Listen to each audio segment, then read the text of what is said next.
I guess we don't need these. Does they work or no? Yes, they're on. Okay. Thank you. Just happy for our student athletes, for our team. I know you mentioned 300. I just talked to them about that.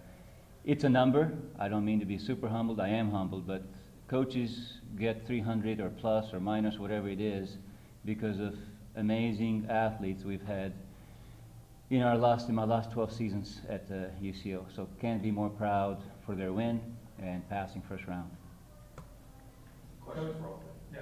Coach, your team really battled through adversity throughout this game. You struggled to get with your hitting percentage throughout the game. What adjustments did you have to make as the sets went on? In tactical adjustments, I think the big thing that helped us was shifting our offense a little more to the right side.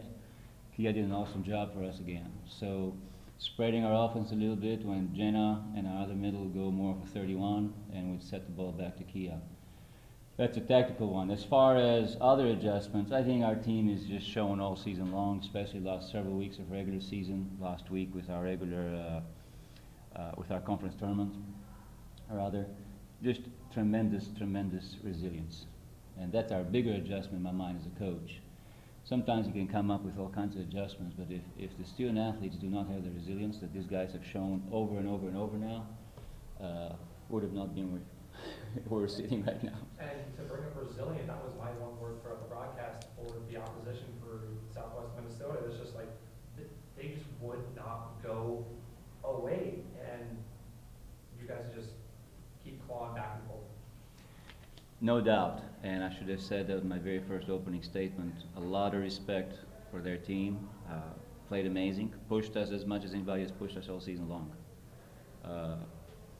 I know odds are not always great to be down, and it's because of how they played.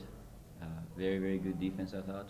Having the outside, and then they'll sprinkle in quite a bit of middle and then right sides, just enough to keep us honest in our blocking and have to keep our defense up. So yeah, my hat off to them and their coach. They played great, and awesome season to them. Congrats. Coach, you set 5, SMSU was able to come back and start tying it up. And Absolutely. A couple timeout breaks there. What were you telling the team there?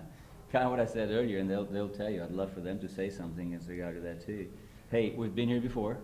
We just need to stick with our plan, right? We are in pretty much exact same situation, conference tournament semifinal, down 2-1, down 13-11 in the fifth.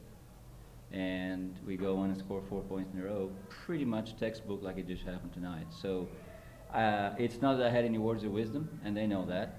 They just trust each other, they trust us, and just do their piece, and it worked out well. And then for the 2 seniors, what does your leadership do for the younger players on the team moving forward? Okay. Well, I feel like I learn a lot from them actually in a leadership standpoint. I'm a grad student, so I'm old. I'm like the grandma, but I feel like every day I learn how to be better with this team, with the girls. We're family, so we rely on each other, and it makes it easy to just, everybody has their role, we trust each other. So at the end of the day, like, leadership it's everybody. Like, we all just kind of branch together. That's what it. Expand on more. I mean, I totally agree. Everyone is definitely a leader on the team. There's not 1, 2, 3 people.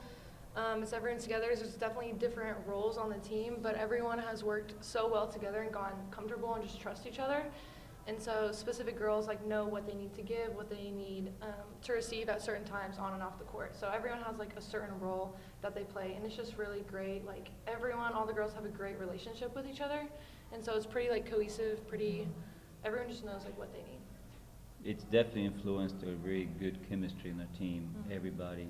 We are we're senior heavy, we know that. Mm-hmm. But Jenna is captain for us, and she's provided a tremendous leadership throughout the season.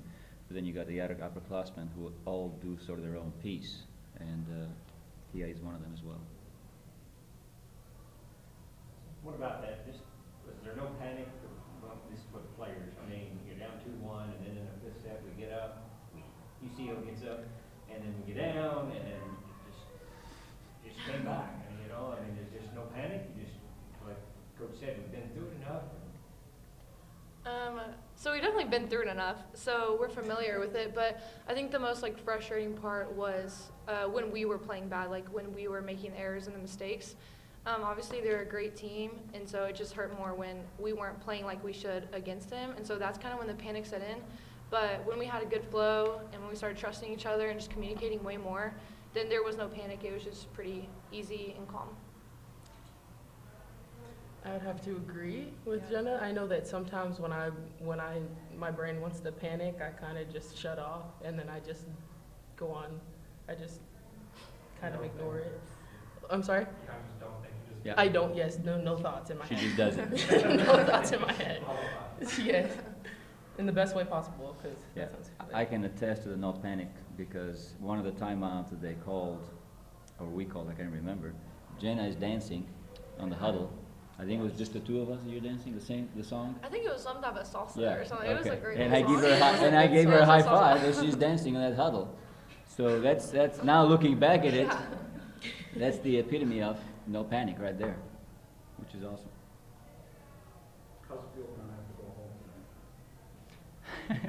Wonderful. It's great. Yes, one of my old coaches today mentioned that sometime in the next week and a half, it will be like my last swing, our last swing that we'll ever take on the court, and I think that really stuck with me, especially through this last game and through the weekend. Like it's such a blessing to be here with this team and to just ball out, and I just feel so overwhelmed by how lucky we are. Okay, thank you very much.